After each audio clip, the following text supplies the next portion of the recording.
Hello दोस्तों, आपका स्वागत है मेरे यूट्यूब चैनल में एक और नई वीडियो के साथ।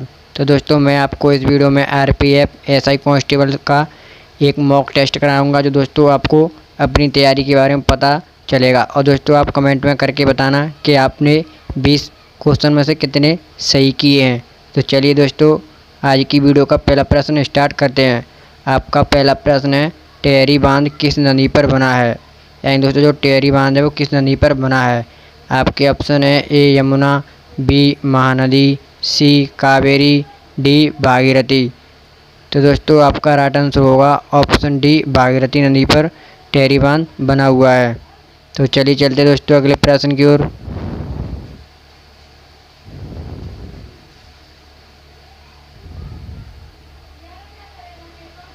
छत्तीसगढ़ के वर्तमान में राज्यपाल कौन है? यानी दोस्तों, आपको बताना है छत्तीसगढ़ में जो वर्तमान में राज्यपाल हैं उनका क्या नाम है। तो दोस्तों, आपके ऑप्शन है ए पेमा खांडू, बी विष्णुदेव साय, सी इंद्र सैनी, डी विश्वभूषण हरिचरण। तो दोस्तों, इसका आपको आंसर कमेंट में बताना है।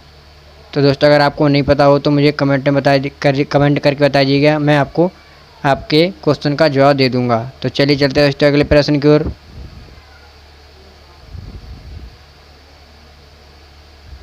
आपका तीसरा प्रश्न है, हीराकुंड बांध किस राज्य में स्थित है? यानी कि दोस्तों, जो हीराकुंड बांध है वो किस राज्य में स्थित है? और दोस्तों, आपको पता ही होगा हीराकुंड बांध जो महानदी पर बना है, ये आपको पता होगा दोस्तों, 100% मुझे विश्वास है।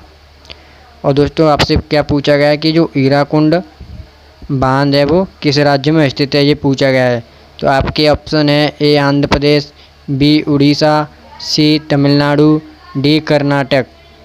तो दोस्तों, आपका राइट आंसर हो जाएगा ऑप्शन बी, उड़ीसा। यानी दोस्तों, उड़ीसा में हीराकुंड बांध स्थित है। तो चलिए चलते दोस्तों नेक्स्ट प्रश्न की ओर।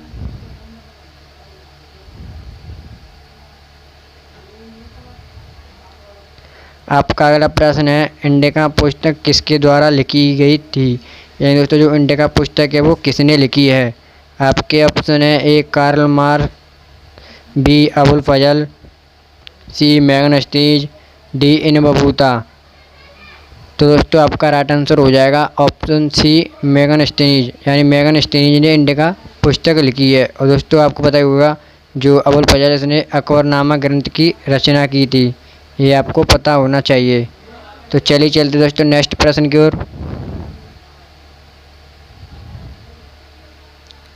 आपका अगला प्रश्न है, मुस्लिम लीग की स्थापना कब हुई थी? यानी कि दोस्तों, जो मुस्लिम लीग थी इसकी स्थापना कब और किसने और कहाँ पर हुई थी? मैं आपको तो दोस्तों तीनों प्रश्न कराऊंगा। तो दोस्तों, आपके ऑप्शन है ए 1910, बी 1907, सी 1905, डी 1906। तो दोस्तों, आपका राइट आंसर होगा ऑप्शन डी, 1906 ईस्वी में हुई थी। और दोस्तों, कहाँ पर हुई थी? ये बांग्लादेश ढाका में हुई थी। और दोस्तों, इस समय जो भारत का वायसराय था वो कौन था? वो थे दोस्तों लॉर्ड मिंटो। ये भी आपको याद करना है दोस्तों, लॉर्ड मिंटो थे। और दोस्तों, आपको पता होगा 1905 में बंगाल विभाजन हुआ था, 1905 में। उस समय दोस्तों भारत का वायसराय कौन था? Lord Curzon. और दोस्तों, मैं आपसे एक प्रश्न पूछना चाहता हूं कि मुस्लिम लीग की स्थापना किसने की थी, ये आपको बताना है। तो चलिए चलते दोस्तों नेक्स्ट प्रश्न की ओर। आपका अगला प्रश्न है, बंगाल विभाजन कब हुआ था? यानी कि दोस्तों, आपको बताना है जो बंगाल विभाजन हुआ था वो कब हुआ था। आपके ऑप्शन है ए 1910, बी 1907, सी 1905, डी 1906। तो दोस्तों, आपका राइट आंसर हो जाएगा ऑप्शन सी, 1905 ईस्वी को बंगाल विभाजन हुआ था दोस्तों, कर्जन के कार्यकाल में। यानी दोस्तों, जब उस समय भारत का वायसराय लॉर्ड कर्जन था। तो दोस्तों, चलिए चलते हैं नेक्स्ट प्रश्न की ओर।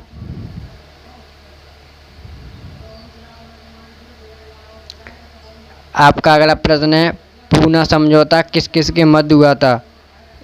यानी आपको बताना जो पूना पैक्ट है जिसे दोस्तों बोलते हैं वो किस किस के मध्य हुआ था। आपके ऑप्शन है ए मालवीय और नेहरू, बी गांधी और अंबेडकर, सी मालवीय और अंबेडकर, डी गांधी और नेहरू।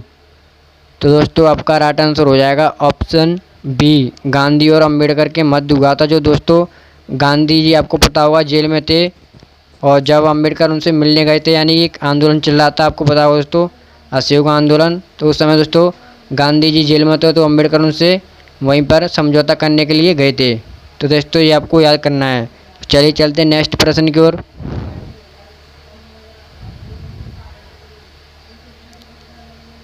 आपका अगला प्रश्न है, इनमें से अपसारी दर्पण कौन सा है? यानी दोस्तों आपको बताना है, जो आपको 4 ऑप्शन दिए गए इनमें से अपसारी दर्पण कौन सा है। आपके ऑप्शन है ए समतल दर्पण, बी अवतल दर्पण, सी उत्तल दर्पण, डी समतल उत्तल दर्पण। तो दोस्तों आपका राइट आंसर हो जाएगा ऑप्शन सी, उत्तल दर्पण है वो एक अपसारी दर्पण है, ये आपको याद कर लेना है। तो चलिए चलते हैं नेक्स्ट प्रश्न की ओर।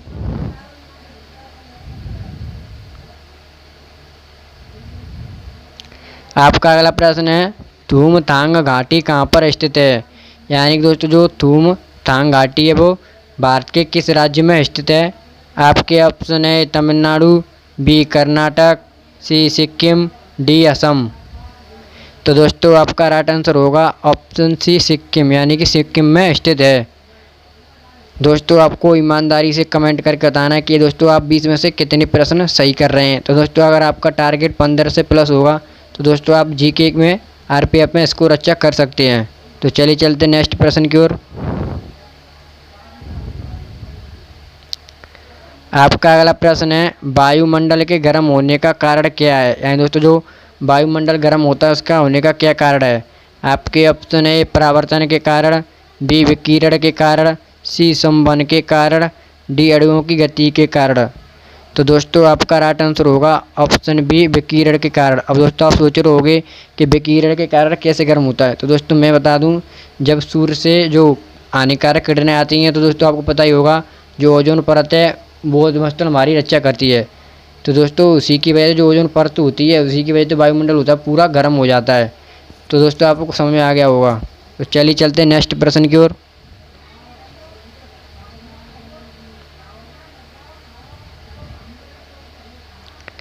आपका अगला प्रश्न है, स्टैच्यू ऑफ यूनिटी कहाँ पर स्थित है? यानी दोस्तों स्टैच्यू ऑफ यूनिटी है जो सरदार वल्लभ भाई पटेल की, वो किस राज्य में स्थित है? आपके ऑप्शन है तमिलनाडु, बी कर्नाटक, सी गुजरात, डी असम।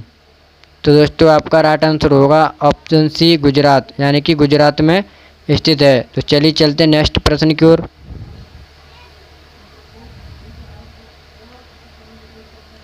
आपका अगला प्रश्न है, भारत के प्रथम लोकसभा अध्यक्ष कौन थे? यानी दोस्तों भारत में सबसे पहले लोकसभा अध्यक्ष कौन बना था? आपके ऑप्शन है doctor Krishna Radhakrishna, B G B Mavalankar, C Om Birla, D doctor Rajendra Prasad. तो दोस्तों आपका राइट आंसर हो जाएगा ऑप्शन बी जीबी मावलकर, जो दोस्तों 1949 में बने थे, 26 नवंबर 1949 में।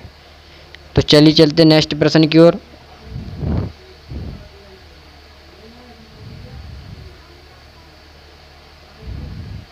आपका अगला प्रश्न है, 2022 में विजय हजारे ट्रॉफी किसने जीती थी? यानी दोस्तों जो 2022 में विजय हजारे ट्रॉफी हुई थी वो कौन सी टीम ने जीती थी? आपके ऑप्शन है मध्य प्रदेश, बी सौराष्ट्र, सी तमिलनाडु, डी महाराष्ट्र। तो आपका राइट आंसर होगा ऑप्शन बी सौराष्ट्र, यानी दोस्तों सौराष्ट्र ने जीती थी और किसे हराकर? महाराष्ट्र को हराकर। तो चलिए चलते नेक्स्ट प्रश्न की ओर। आपका अगला प्रश्न है, एथीन का रासायनिक सूत्र क्या है? आपके ऑप्शन है AC3AH8, बी C4H10, सी CH4, डी C2H6।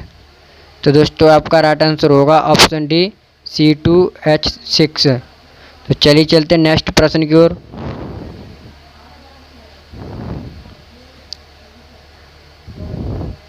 आपका अगला प्रश्न है, तवांग मठ किस राज्य में स्थित है? आपको बताना है दोस्तों तवांग मठ किस राज्य में स्थित है। आपके ऑप्शन है ए मध्य प्रदेश, बी अरुणाचल प्रदेश, सी तमिलनाडु, डी छत्तीसगढ़। तो आपका राइट आंसर होगा दोस्तों ऑप्शन बी अरुणाचल प्रदेश में स्थित है तवांग मठ। चलिए चलते नेक्स्ट प्रश्न की ओर।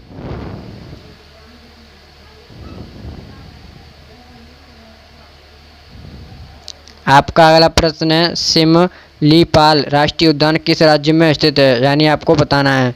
आपके ऑप्शन है ए मध्य प्रदेश, बी उड़ीसा, सी तमिलनाडु, डी छत्तीसगढ़।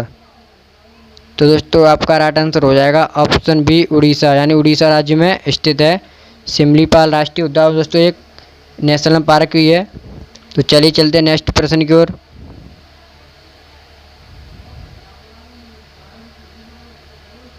आपका अगला प्रश्न है चंद्रयान 3 के रोवर का क्या नाम था, यानी दोस्तों आपको बताना है चंद्रयान 3 के रोवर का क्या नाम था। आपके option A Ritu, B Dhruv, C Pragyan, D Vikram. तो आपका राइट आंसर होगा दोस्तों ऑप्शन सी प्रज्ञान, जो चंद्रयान 3 के रोवर का नाम प्रज्ञान है। तो चलिए चलते नेक्स्ट प्रश्न की ओर।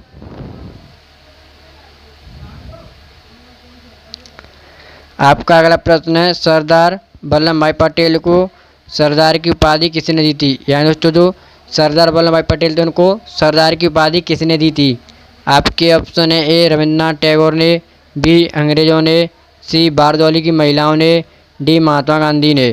तो दोस्तों आपका राइट आंसर हो जाएगा ऑप्शन सी बारदौली की महिलाओं ने सरदार वल्लभ भाई पटेल को सरदार की उपाधि दी थी। तो चलिए चलते नेक्स्ट प्रश्न की ओर।